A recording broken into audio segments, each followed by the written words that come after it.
Okay, on 5, 4, 3, 2. Hi, I'm Covert Bailey. You've probably seen me on television a lot lately. I have my own PBS show, and you know that I talk about fitness most of the time. My show called Fit or Fat. I talk about your health. I want people to be healthy, and I put out a lot in those programs. Well, I got something new for you today because I also think the health of a nation is something that's worth talking about. I have a friend named Harry Browne. He's running for president. He's got fresh ideas, and I don't care if you're a staunch Democrat or a staunch Republican. Sometimes you get sick with the people in your own party, don't you, right? How about some fresh new ideas? I'm going to have a talk with Harry Browne. Let's do it.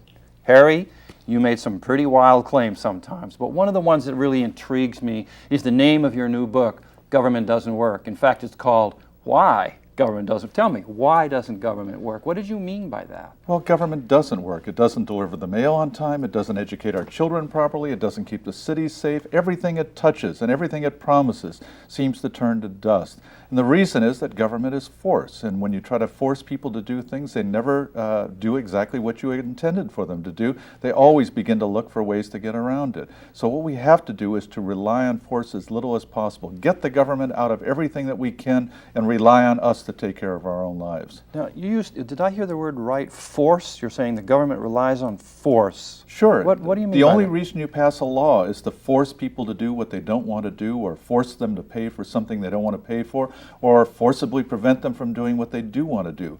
And any businessman can tell you that you don't get anywhere trying to intimidate your employees. You have to motivate them to want what you want. And the problem is that government is force, and so force doesn't work, and so government programs don't work.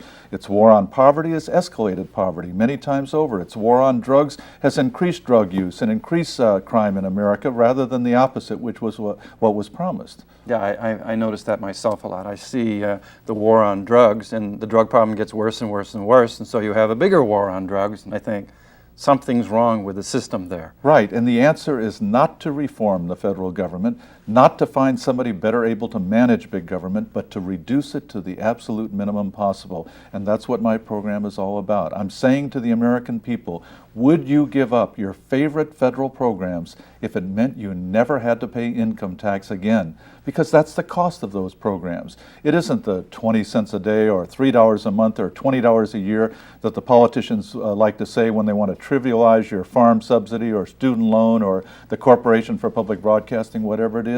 You can't have your program unless everybody else gets his, and that adds up to $1 trillion a year in income taxes and Social Security taxes that have to pay for those. So if we could just get the federal government to back down to the limits of the Constitution, then we wouldn't need an income tax. We could finance national defense and the judiciary and the other functions of government that the Constitution authorizes with just the revenues already being collected from tariffs and excise taxes. So it comes down to every dollar you earn would be yours to spend, to save, to give away as you see fit, not as the politicians decide.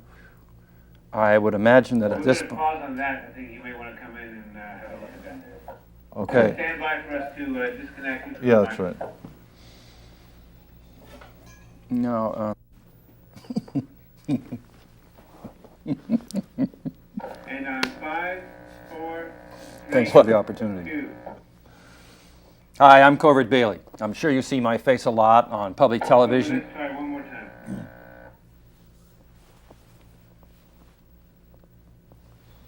On 5, 4, 3, 2. Hi, I'm Covert Bailey. I'm sure you've seen my face a lot on public television, and usually I talk about being fit or fat, right?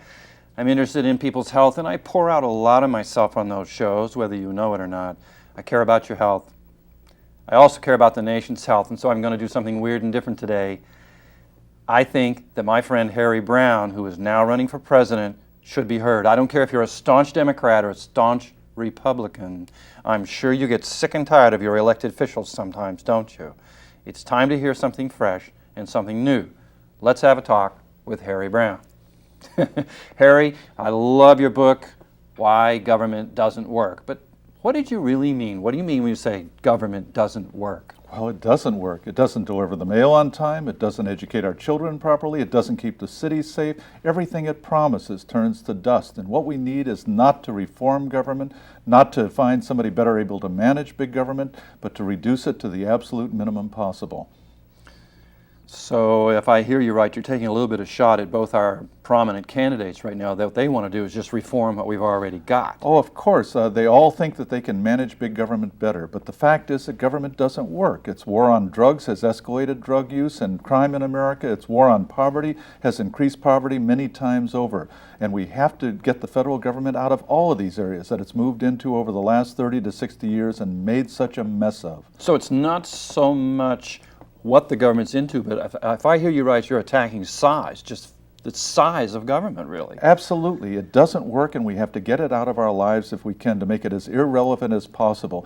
And if we do that, then we don't need a federal income tax, because the income tax is only necessary to finance a welfare state.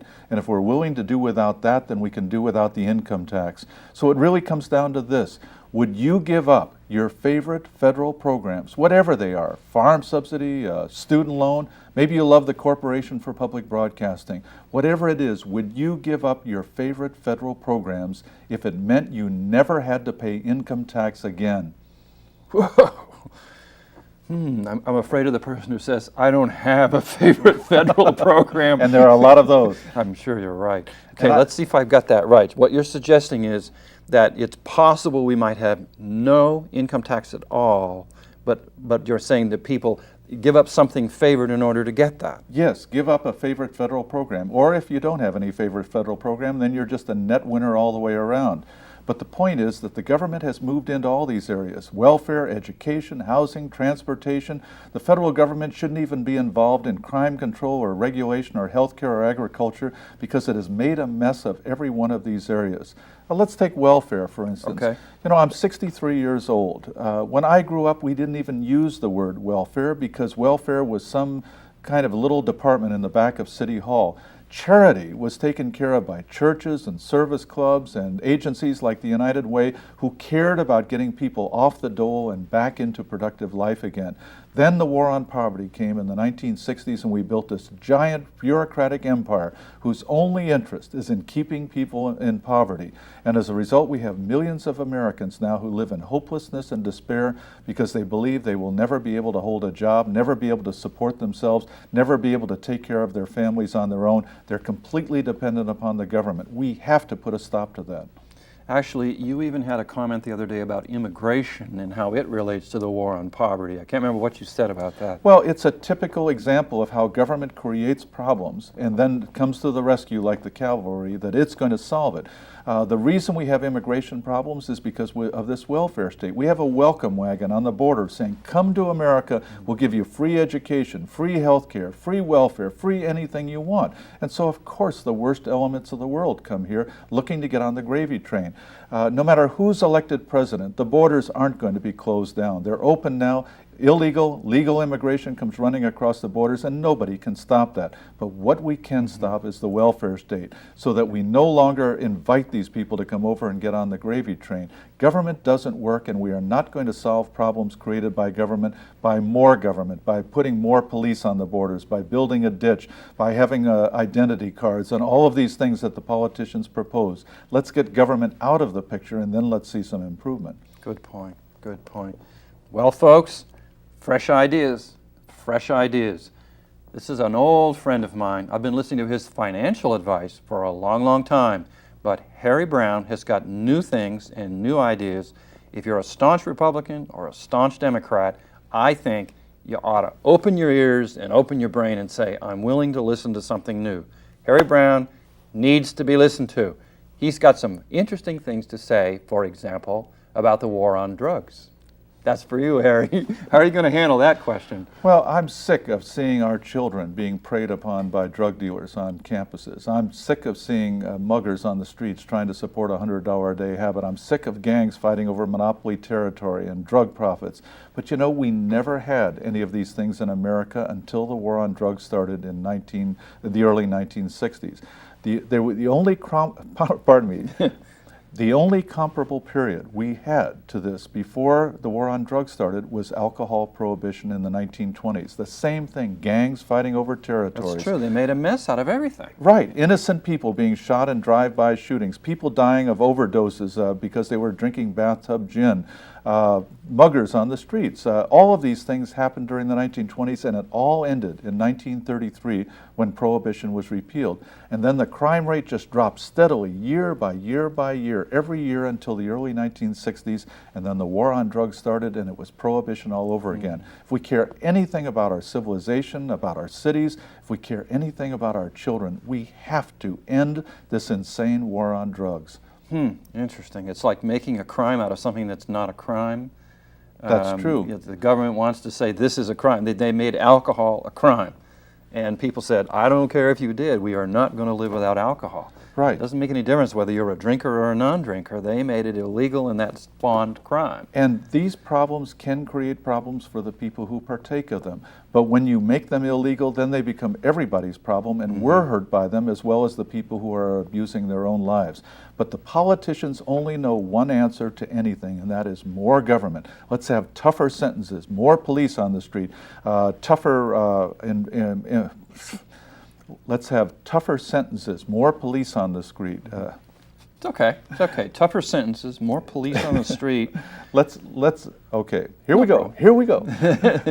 Let's have tougher sentences, more police on the street, more invasions of our civil liberties, more government, more higher taxes. All of these things are the only answers politicians know.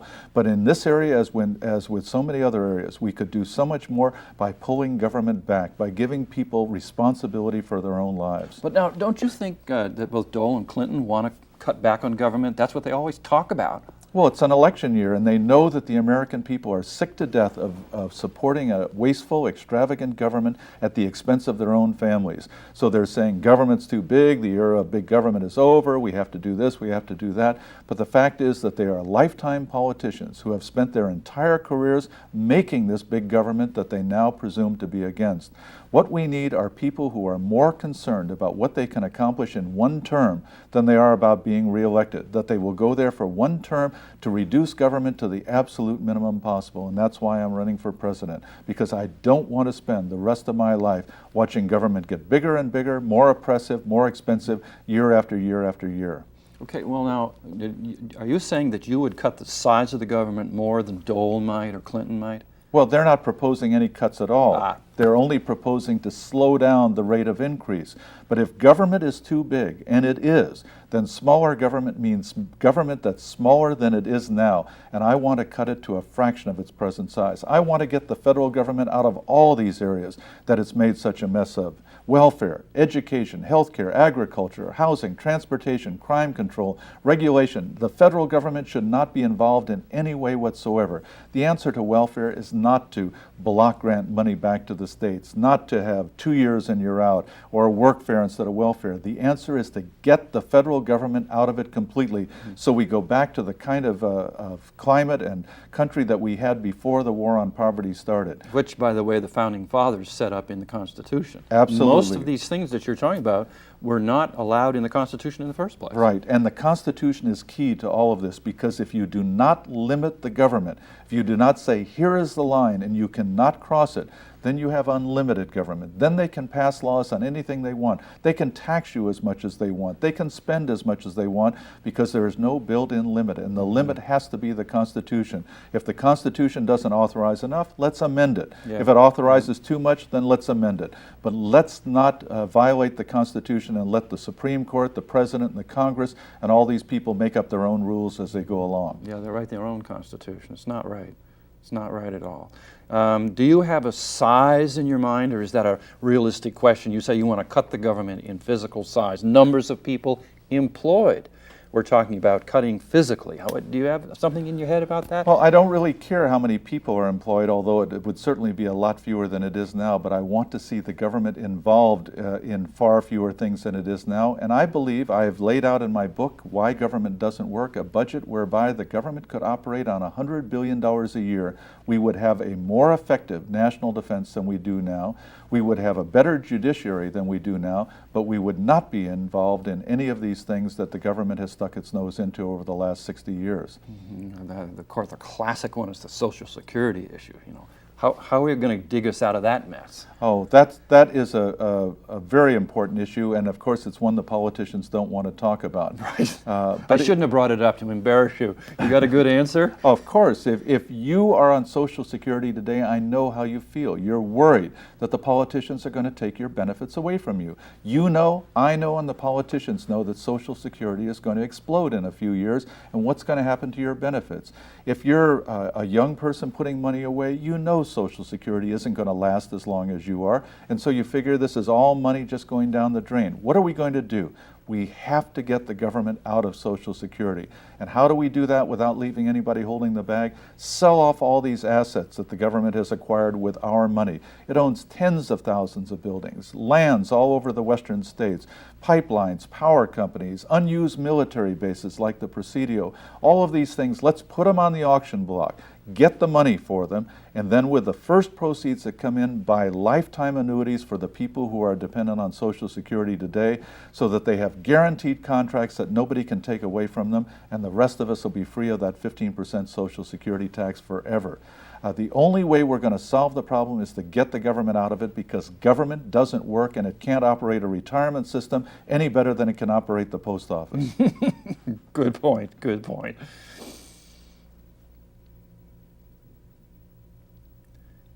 Well, another thing that always comes to mind is our schools, and I know you're hot on that too. You got a kid in school, do you worry about whether they're going to be able to pass the SATs? I know I worried about mine.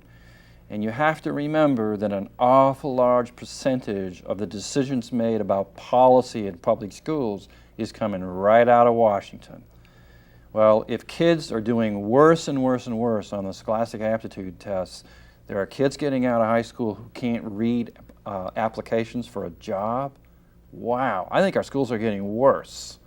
Harry's got an answer for that. Well, first off, we should have never let the federal government stick its nose under the tent. It has ruined our schools. The SAT score started dropping in the 1960s when the federal government first moved in. So we obviously have to get the federal government out of it, and that doesn't mean just closing the Department of Education and then spreading the functions around to other areas of the federal government, but getting the federal government completely out of education. But the most important thing we can do for education in America is to repeal the federal income tax. Whoa, you're relating federal income tax repeal to improving the school system? Absolutely. This I got to hear. Can you imagine, suppose you have children in schools today, and suppose you didn't have to pay income tax. You could have the resources then to put your child in any school you wanted, private, religious, secular.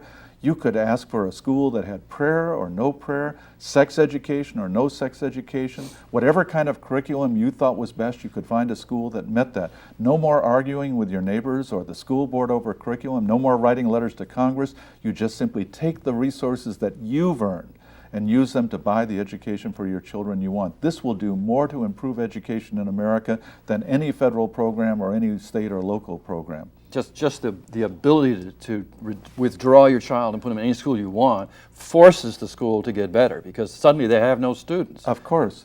And this applies all the way across the board with anything, housing, healthcare, all of these areas. If we get the government out of it so it's not running up the price of things, and we have control over our own money, if every dollar you make is yours to spend, to save, to give away as you see fit, not as somebody in Washington thinks is best, then obviously you're going to get far more for your money, because you will spend it wisely. You will worry about what happens to it because you've got to earn the money to replace it. They don't have to earn the money that they spend, so obviously they don't care whether it works or doesn't work, as long as it satisfies their political friends. And you know, this brings us to an important point. Anytime you think to yourself, the government should do this, or we really ought to have the government do that, you are asking it to become a political decision.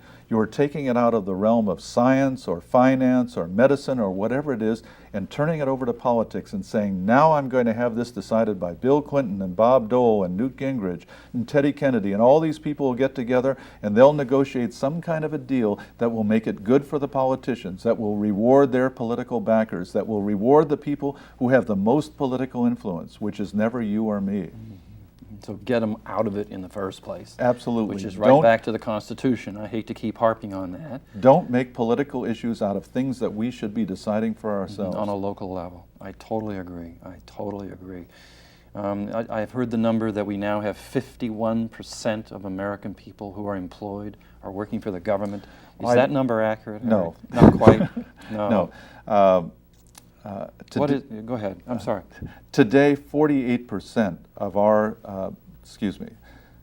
today, 48% of the national income is eaten up by federal, state, and local taxes.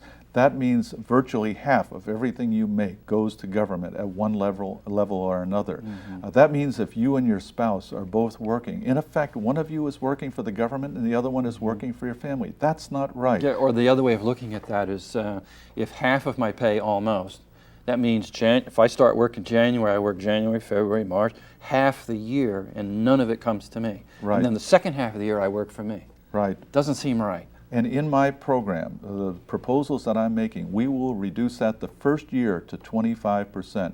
That means that instead of half of what you earn being yours to control, 3/4 of it will be almost immediately, and that means you're getting about a 50% increase in the disposable income, the money that you can spend on what you need to take care of your family. And speaking of families, look what this does for family values. You'll be able to implement the values that you believe in, not the values that Bill Clinton or Bob Dole thinks are best for you. You'll be able to decide what to do with your money, how to raise your child, who's going to control the teaching of that child, and everything. The family value issue is, for me, is the most laughable hoax that ever was. The politicians are claiming, oh, I believe in family values. And the very definition to me of family values means that we as a family decide what our values are. Absolutely. And what they do is say, we are going to help you with family values by telling you what they are. Well, they want to mandate family values. It's nuts. It's like anything else. It's a political issue on which to campaign. It turned Bob Dole into a movie critic, and it's turned Bill Clinton into designing school uniforms. And really, what you really want is just to have your own money back so that you can take care of your children by the values that you believe in.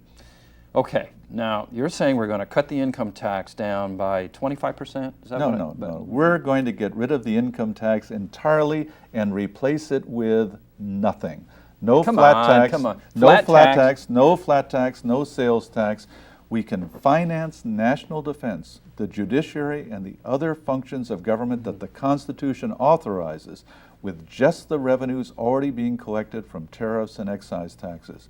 Tariffs are taxes that are imposed upon imports, and excise taxes are on cigarettes, alcohol, gasoline, a few other things that the federal government taxes. And the revenues we get now are sufficient for the constitutional functions of government. They're just not sufficient for a welfare state.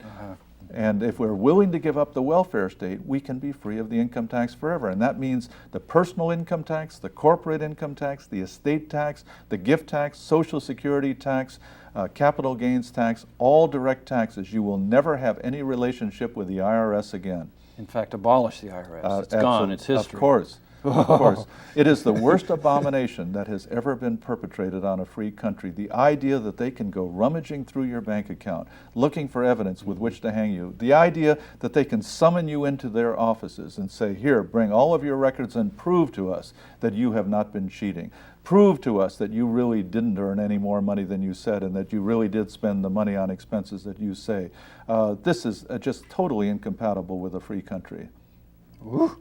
I wonder what the tax accountants will do if we get rid of the IRS. Oh, they'll find gainful employment. You know, the interesting thing, people always say, but what about all those government employees and so on? That is a good point. I have never found a tax attorney who didn't say, I would give up the income tax in a moment, because they pay income tax too. I have never come across a government employee yet who didn't say, you think government doesn't work? You don't know the half of it. I'm on the inside. I can tell you horror stories that you've never dreamed of. These people would like to be free of the federal government, free of the income tax, like to be able to be employed in the private sector in much more productive jobs, much more secure jobs than they have in the government. And when we repeal the income tax, we're going to leave in the economy $1 trillion a year that's currently being sucked out in income and Social Security taxes. And that $1 trillion is going to buy a job for everyone who can work and charity for everyone who can't work. Boy. I don't know about you. We talked about health in the country. We've got a new way to look at it, don't we? Let's come back in a second. That sentence will be cut out. He gave me the 5-minute warning. Now, see. And then turn to his own camera, and turning it into government doesn't work. It doesn't educate our children, you know, and so on. And we have speed on 5, 4, 3, 2. Hi, I'm Covert Bailey. You've seen me on public television a lot talking about being fit or being fat. Okay, one of the things that's different about me today is that I'm interviewing a gentleman here who's an old friend of mine, Harry Browne. He's running for president of the United States. And one of his issues is he says we need to cut the size of government. I have the feeling government's into everything. They tell us how to run our schools. Government tells me how to run my business. I don't like it very much, so I'm very sympathetic. Let's see what Harry wants to do. How are you going to cut the size of government? How is that any different from what Dole or Clinton want to do? They talk about reducing government size too. Oh, well, they talk about government being too big with one hand, and with the other hand, they tell you about all the new government programs that are going to make your life better. But what they don't realize is what the American people do realize, and that is that government doesn't work. It doesn't deliver the mail on time, it doesn't educate our children properly, it doesn't keep the cities safe, and what we need is not to reform government, not to find better government programs, not to find somebody who can better manage big government, but to reduce it to the absolute minimum possible. Whoa, what would that be? What is the minimum possible? Well, the Constitution of the United States says the federal government should be involved with national defense, the judiciary, and a few other functions. It says nothing about getting the government into welfare, education, housing, transportation, all of these areas that it's moved into over the last 30 to 60 years and made such an unholy mess of. So basically you're very much in tune with the founding fathers, the people who wrote the Constitution. They thought about it a lot. They said federal government should not be involved in these things, and it is. Right, and it spelled it out in the Constitution, and the 9th and 10th Amendments said nothing that isn't authorized in the Constitution is the province of the federal government. And one thing they didn't want was an income tax. They didn't want any direct contact between you and the tax collector. And as a result of that, for 130 years, we got along just fine in this country without an income tax. But once we had that, then it was easy to create a welfare state because financing was unlimited. How are we ever going to get back to where we once were before? How are we ever going to disentangle people from all of these government programs that they've become dependent upon? Well, I think there is a very simple way. All right. And that is to tie everything up together. And I'm asking the American people, would you give up your favorite federal programs? I don't care whether that's a farm subsidy, a student loan, or maybe you just love the Corporation for Public Broadcasting, but would you give up your favorite federal programs if it meant you never had to pay income tax again?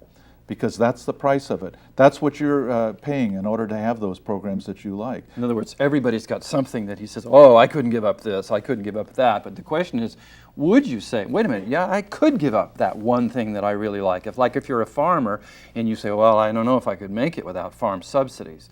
But in fact, if they said, all right, I'll give up farm subsidies, if you give up this, if everyone gave up his favorite program. Yes, we have to do it all at once, and we have to repeal the income tax. And when I say repeal the income tax, I mean repeal it and replace it with nothing.